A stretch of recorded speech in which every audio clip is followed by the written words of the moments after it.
વર્તમાન સમયમાં ઉનાળો તેની અસલી સ્વરૂપ દર્શાવી રહ્યો છે। ભારે ગરમી અને ઉકળાટથી વન્ય પ્રાણીઓ પણ ત્રાહિમામ પોકારી ગયા હોય તેવું લાગી રહ્યું છે।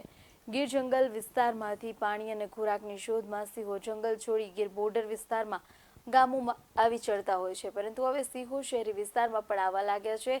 આવી જ એક ઘટના કોડીનાર ખાતે આવેલી ખાનગી સિમેન્ટ કંપનીમાં બની હતી। વહેલી સવારે સિંહ પરિવાર કંપનીના નોર્થ કોલોનીમાં આવેલા પ્રસિદ્ધ રાધાકૃષ્ણ મંદિરના પાછળના ભાગે આવી ચડ્યો। સિંહ, સિંહણ અને 3 બચ્ચા સાથે સિંહ પરિવારે અહીં ધામા નાખ્યા। કોલોનીમાં અને મંદિર પરિસરમાં સિંહ પરિવારના આટાફેરાથી ઘટના સિક્યુરિટી ગાર્ડના ધ્યાને આવી અને ત્યારે સાથે કંપની દ્વારા તંત્રને જાણ કરવામાં આવતા વનતંત્ર, પોલીસ અને કંપનીના સિક્યુરિટી સ્ટાફે કોલોની અને મંદિર પરિસરને કોર્ડન કરી લીધું અને વનતંત્ર દ્વારા સિંહને સલામત રીતે ખસેડવા રેસ્ક્યુ કામગીરી હાથ ધરવામાં આવી હતી। જોકે સમગ્ર રેસ્ક્યુ દરમિયાન સિંહ અને સિંહણ મંદિરની દિવાલ ટપી પાછળ ખેતરમાં જતા રહ્યા હતા અને 3 સિંહ બાળો કોલોનીમાં ઘૂસી જતા વન વિભાગ દ્વારા 6 કલાકની સતત જહેમત બાદ 2 સિંહ બાળોને નોર્થ કોલોનીમાંથી સલામત રીતે પાંજરે પૂરી અને 1 સિંહ બાળનું સર્ચ ઓપરેશન હાથ ધર્યું હતું।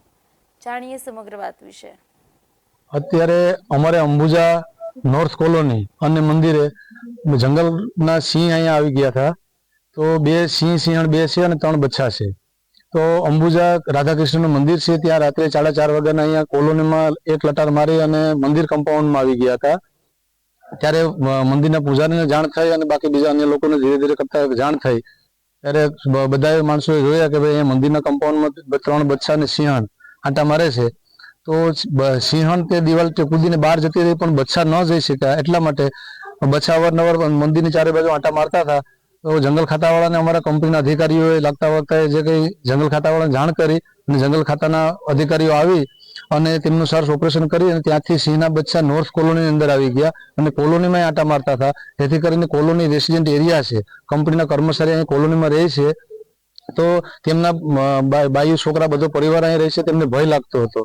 તો આના કારણે જંગલ ખાતાના માણસો આવી અને રેસ્ક્યુ કરી અને અંદાજે 5-7 કલાકથી રેસ્ક્યુ કરતા હતા। અત્યારે 2 બચ્ચાને પકડી અને પાંજરામાં લઈને તે લોકો લઈ ગયા છે।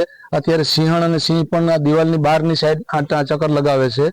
તો આનો કંઈક વહેલી તકે નિકાલ કરે, જેથી કરીને લાગતા વળગતા ખાતા અધિકારીઓને મારી વિનંતી છે કે આ લોકોનો વહેલો નિકાલ કરે, જેથી કરીને અહીંયા કોલોનીના રેસિડેન્ટ એરિયામાં ભય ન લાગે, એટલા માટે મારી વિનંતી છે। मंदिर का हेड पुजारी हूँ और सुबह हम 5 बजे मंदिर खोलते हैं और मंदिर खोलने के बाद में भगवान की सेवा पूजा के अंदर में हम लगे हुए थे।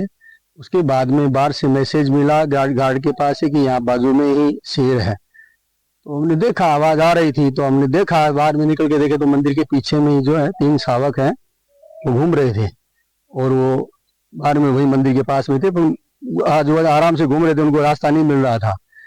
फिर बाद में शेरनी जो है वो उनकी माँ है, वो पीछे से बाउंड्री को लांग करके वो अंदर आई और अंदर आकर के फिर वो बच्चे अभी तक इधर में चारों ओर पेड़ों के नीचे बैठे हुए हैं। बस हमने 7 लोगों को फोन किया, हमारे जो हेड हैं अश्विन भाई बारड, तो उनको मैसेज दिया। फिर यहाँ गार्ड ने सबको अपनी सिक्योरिटी इंचार्ज को मैसेज दे करके फिर जो उसमें जो है ना, अभी फिर बाद में फॉरेस्ट डिपार्टमेंट वाले आकर के और उन बच्चों को पकड़ने के अंदर में 2 बच्चे मिल गए हैं। अभी एक तीसरा बच्चे की खोज के अंदर में है। क्या मतलब कल के अंदर में बच्चे किसी को परेशान या किसी भी अटैक करने का ऐसा कुछ नहीं था, वो से आराम से घूम रहे थे। वो दर्शन के लिए मंदिर चालू रखा है, मंदिर उस समय बंद कर दिया क्योंकि आने वाली पब्लिक को कोई नुकसान नहीं हो, कोई परेशान नहीं करे, इसलिए मंदिर बंद कर दिया। दर्शन के लिए सेवा पूजा भगवान की वैसे ही चलती रही, आरती का टाइम वैसे ही आरती के टाइम पर आरती हुई, वो सारा काम प्रोग्राम भगवान का सेवा पूजा का वैसे ही चलता रहा। સવારના 4:30 વાગે એક સિંહણ ને 3 બચ્ચા આવેલા અને મંદિરમાં ઘૂસી ગયેલા।